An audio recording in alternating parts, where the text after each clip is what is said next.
History of സ്വഹാബ, സ്വഹാബത്തിൻ്റെ ചരിത്രം. അബൂദർറാ റളിയല്ലാഹു അൻഹു ഭക്തനും പരിത്യാഗിയുമായിരുന്നു.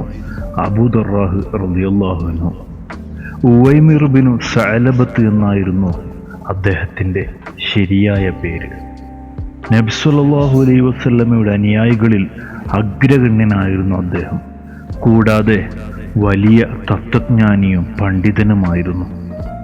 ജീവിതത്തിൻ്റെ ഒരു വലിയ ഭാഗം കച്ചവടത്തിലാണ് അദ്ദേഹം കഴിച്ചുകൂട്ടിയത്. നബി സല്ലല്ലാഹു അലൈഹി വസല്ലമ അനുയായികളും മദീനയിൽ വന്നപ്പോൾ അദ്ദേഹം കച്ചവടക്കാരനായിരുന്നു. അനന്തരം അദ്ദേഹം കച്ചവടം ഉപേക്ഷിച്ചു.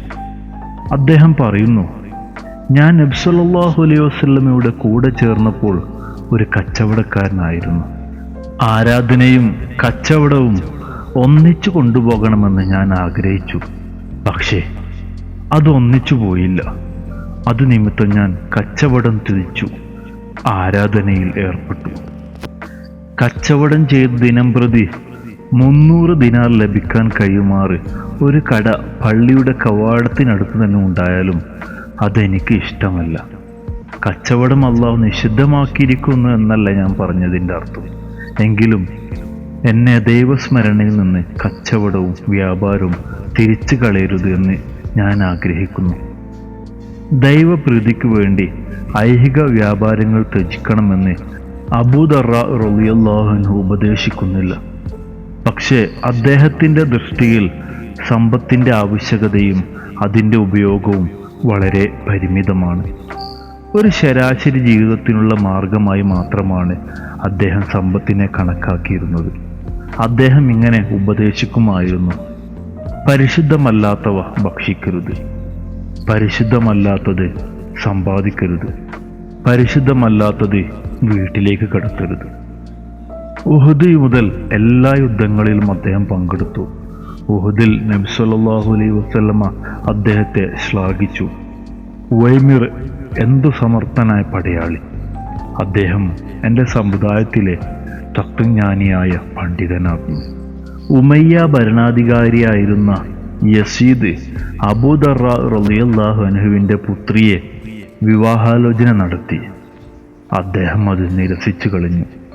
അനന്തരം സാധാരണക്കാരനും സദ്വൃത്തനുമായ ഒരു ദരിദ്ര യുവാവിന് അവളെ വിവാഹം ചെയ്തു കൊടുത്തു.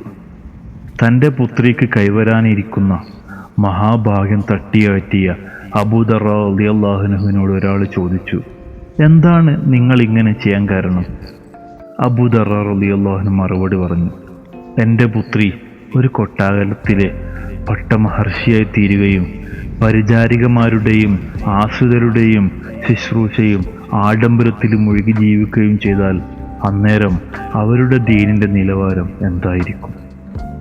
ഉമർ റളിയല്ലാഹു അൻഹുവിൻ്റെ കാലത്ത് മുആവിയ റളിയല്ലാഹു അൻഹുവിനെ സിറിയയിലെ ഗവർണറായി നിയമിക്കപ്പെട്ടു.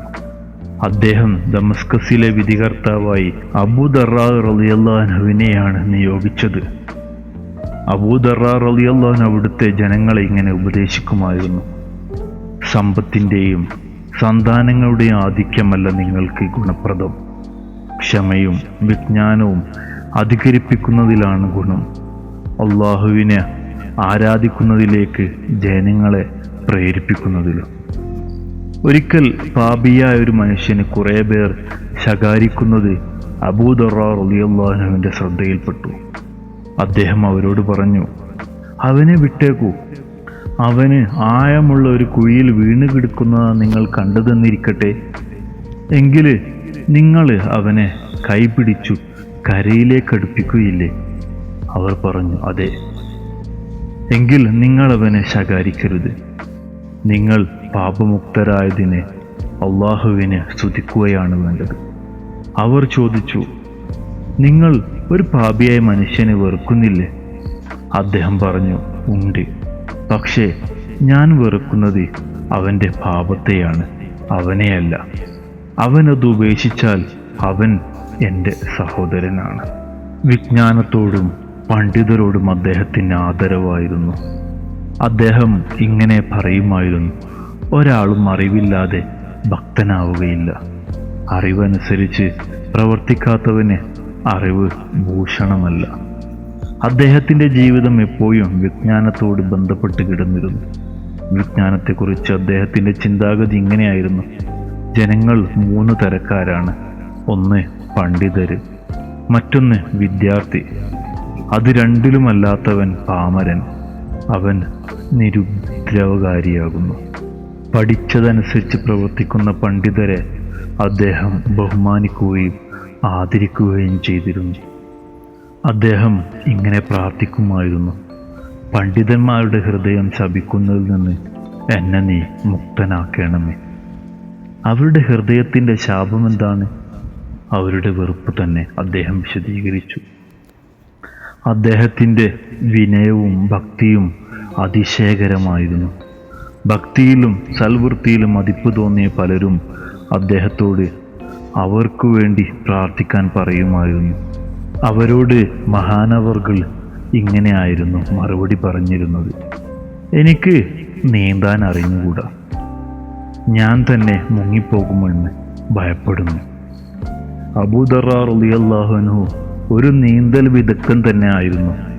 പക്ഷേ തൻ്റെ വൈദഗ്ധ്യത്തിൽ താൻ വഞ്ചിതനായിരുന്നില്ല എന്ന് മാത്രം. റബ്ബിൻ്റെ മുമ്പിൽ ആര് കരക്കണയും ആര് മുങ്ങി നശിക്കും? ആർക്കാണതിനെക്കുറിച്ച് തീർപ്പുള്ളത്? മരണവക്രത്തിൽ അദ്ദേഹത്തിൻ്റെ വിലാപം നോക്കൂ. കരഞ്ഞുകൊണ്ട് മരണത്തെ സമീപിക്കുന്ന പ്രിയതമനോട് ഭാര്യ ചോദിച്ചു: നിങ്ങൾ എന്തിനാണ് കരയുന്നത്? മരണത്തെ സന്തോഷം സ്വീകരിക്കുമെന്ന് പലപ്പോഴും താങ്കൾ പറയാറുണ്ടായിരുന്നല്ലോ. അദ്ദേഹം പറഞ്ഞു: അതെ, ഞാൻ പറയാറുണ്ടായിരുന്നു. പക്ഷേ ഞാനെങ്ങനെ കരയാതിരിക്കും? എൻ്റെ പാപം എന്നെ പെട്ടെന്ന് പിടികൂടുകയില്ലെന്ന് ഞാനെങ്ങനെ ഉറപ്പിക്കും? ഹിജ്റ 33-ാം വർഷം ദമസ്കസിൽ അദ്ദേഹം വഫാത്തായി. അബൂദർ റളിയല്ലാഹു അൻഹുവിൻ്റെ ഹഖ്ജ ബർക്കത്ത് കൊണ്ട് അല്ലാഹു സുബ്ഹാനഹു വ തആല നമുക്ക് ഇരുലോക വിജയം പ്രദാനം ചെയ്യട്ടെ. ആമീൻ.